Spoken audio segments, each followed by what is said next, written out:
The desire for opal, queen of gems, has possessed men and women the world over through the centuries. The Romans were the first to fall in love with this stone. They gave it the name we know it by today, Opalus. They were told it came across the deserts from India, but its real source was not far from their own borders.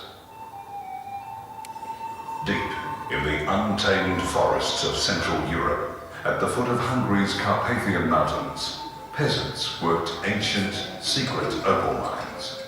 These outlasted the Roman Empire and continued to be the world's main source of opal. That is, until Australian opal was discovered in the 19th century.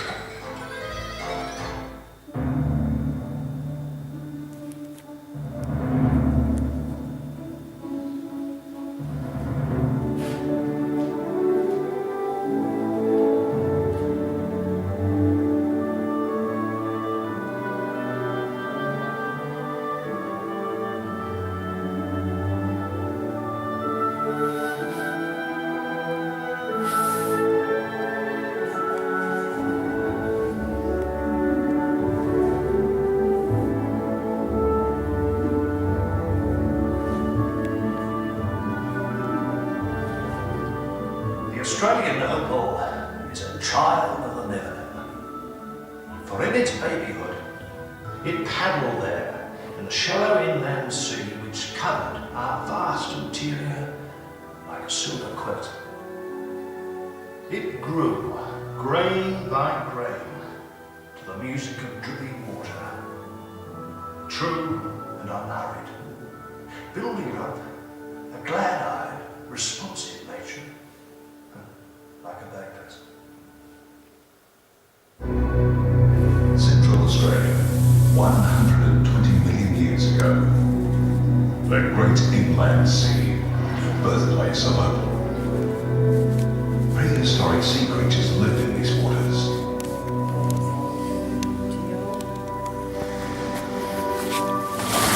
Rich, beautiful, mineral-rich sand. Sand like no other in the world. This sand contains silica, the stuff of opal. The sand was buried under more sand. The waters of the sea receded. Beneath the surface, with time and great weight from above, the sand slowly changed to rock, and where the ancient sea had been, the great Artesian basin formed.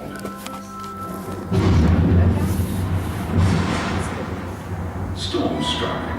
For thousands of years, rain beat against the rock. Slowly, the rain dissolved the silica out of the rock, changing it to claystone. The silica was free. It moved deep underground with the water. Where there were faults, joints, any space, it settled. The opal had found its home. On the surface, the climate was changing. Conditions were perfect for creating the most beautiful opal in the world. Slowly, gently, as the sun beat down on the dry land, the water evaporated up through the claystone.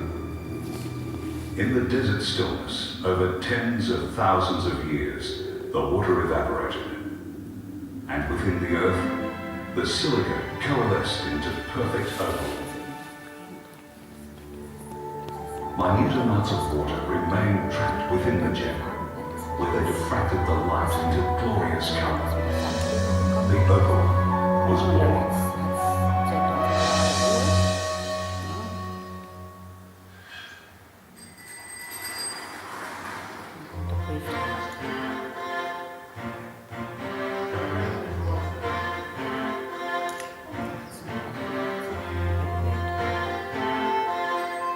One man was responsible for the development of the opal industry in Australia, Tully Wollaston. In 1888, I heard from a friend who knew of my interest in gems that opal had been discovered in the Kyabra Hills of inland Queensland. I set off north on an arduous journey, first by train to Hogan Springs, and then by camel. The journey took 2 months through terrible country, in a year of severe drought.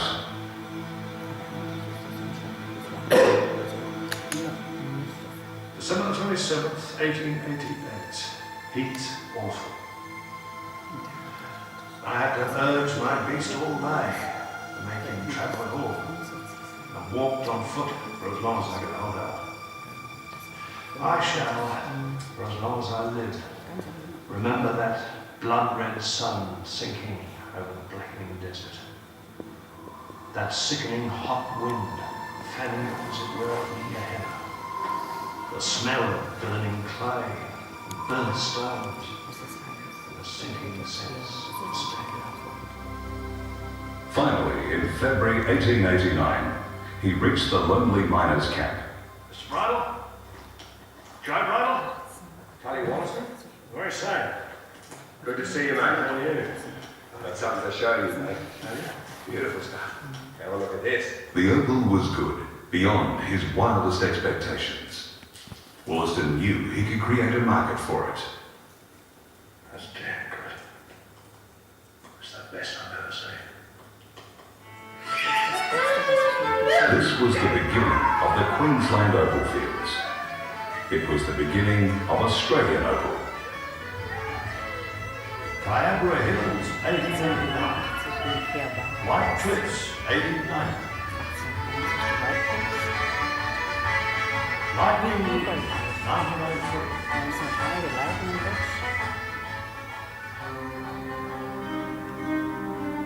Tully Wollaston set sail for England to sell the first Australian opal. But busy London town proved a difficult market. The Australian stones were so much more vivid than the Hungarian ones that there was initial resistance to them. He spent 2 years in London and then went on to New York. Slowly, Australian opal gained international recognition. So by the turn of the new century, although opal had been found in the Great Artesian Basin in both Queensland and New South Wales, nothing had been found in these regions of South Australia. In 1914, a prospecting party set out looking for gold in the most remote parts of the state. Leaving the train at Maree, they headed west into the desert. 2 months later, stranded by drought, they were no longer searching for gold. They were searching for water.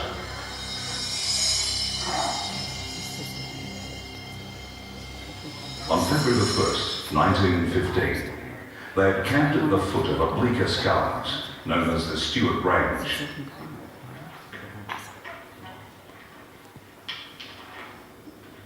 The men left to search for water, leaving the expedition leader's son, 14-year-old Willie Hutchison, in charge of the camp. When they got back at dark, there was no sign of young Bill. We were just about to light a fire in the hope of guiding him back to camp, when he quietly strode in with a smile and threw down half a sugar bag full of opal. Take a look at that, Dad, he says. I think you'll find some good stuff there. Now, I was trying my hardest to scold him for disobeying orders, and in the middle of my growl, he chips in with, "And what luck did you have, Dad?" Well, I found both opal and good water. Young Willie Hutchison certainly had reason to be pleased with himself. He had just discovered the richest opal field in the world. But thousands of miles away across distant continents, men were gathering for war. For the next 4 years, only a handful of miners could be found chancing their luck in the new field.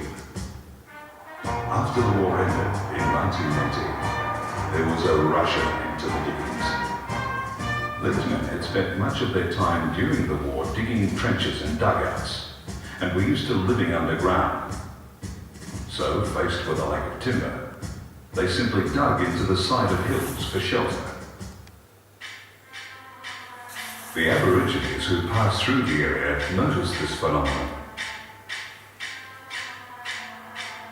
They coined a name for it, Cooper Piti, which means white man's burrows, the name that would become famous as the opal capital of the world.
Away from the town, an eerie stillness seems to mark the opal fields.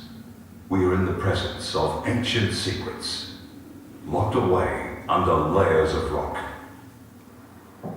Below the surface, it's a different story. This fossilized seabed does not share its secrets easily. It gives hints, it gives clues, but it does not give straight answers. It will share its story, trapped in glass, but only with a chosen few. In the early days, all mining was done with a pick. The mullock had to be dragged back to the shaft in a calf-hide bucket where it was hand-winched out of the mine. In the 1950s, gelignite revolutionized mining, taking most of the pick work out of it.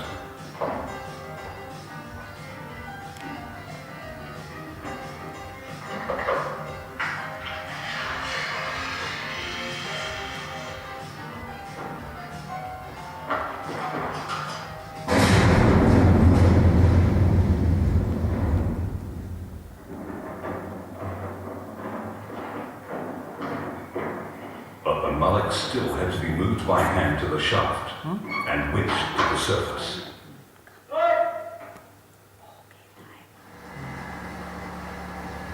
Today, while mining is still essentially a 2- or 3-person job, machinery plays an increasingly important part.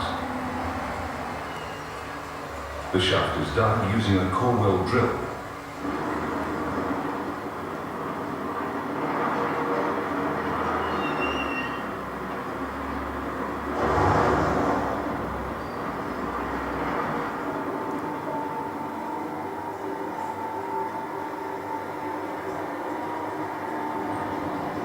Once you get down to the level, a tunneling machine replaces the pick.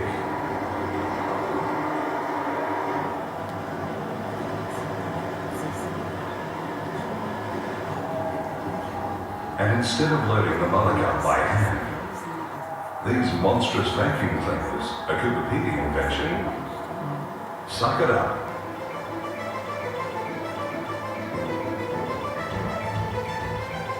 And spit it out by the barrel load. When opal is found, all the machinery comes to a stop. It's the same now as it ever was. Just a miner and his pick, and the promise of a fortune.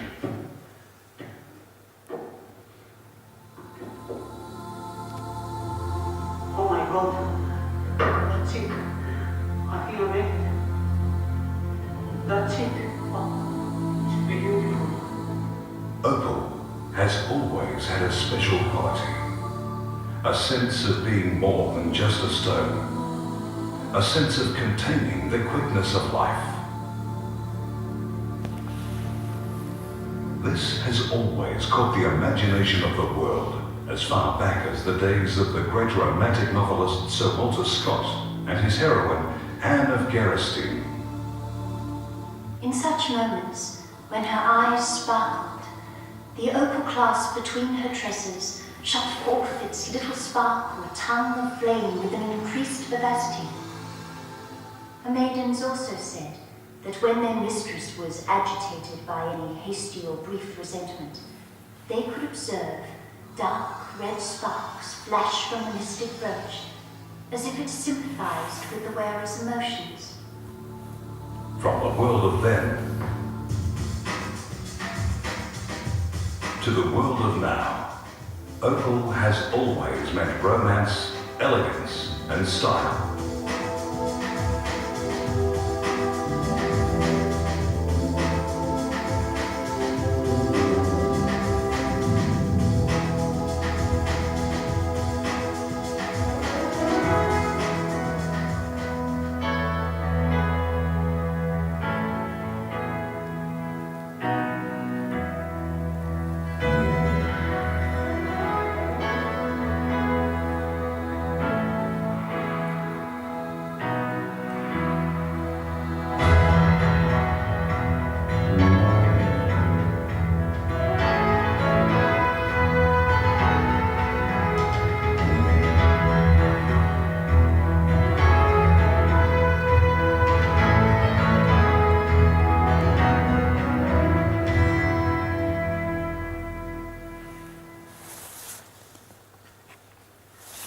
They're bright bonny stones anyway.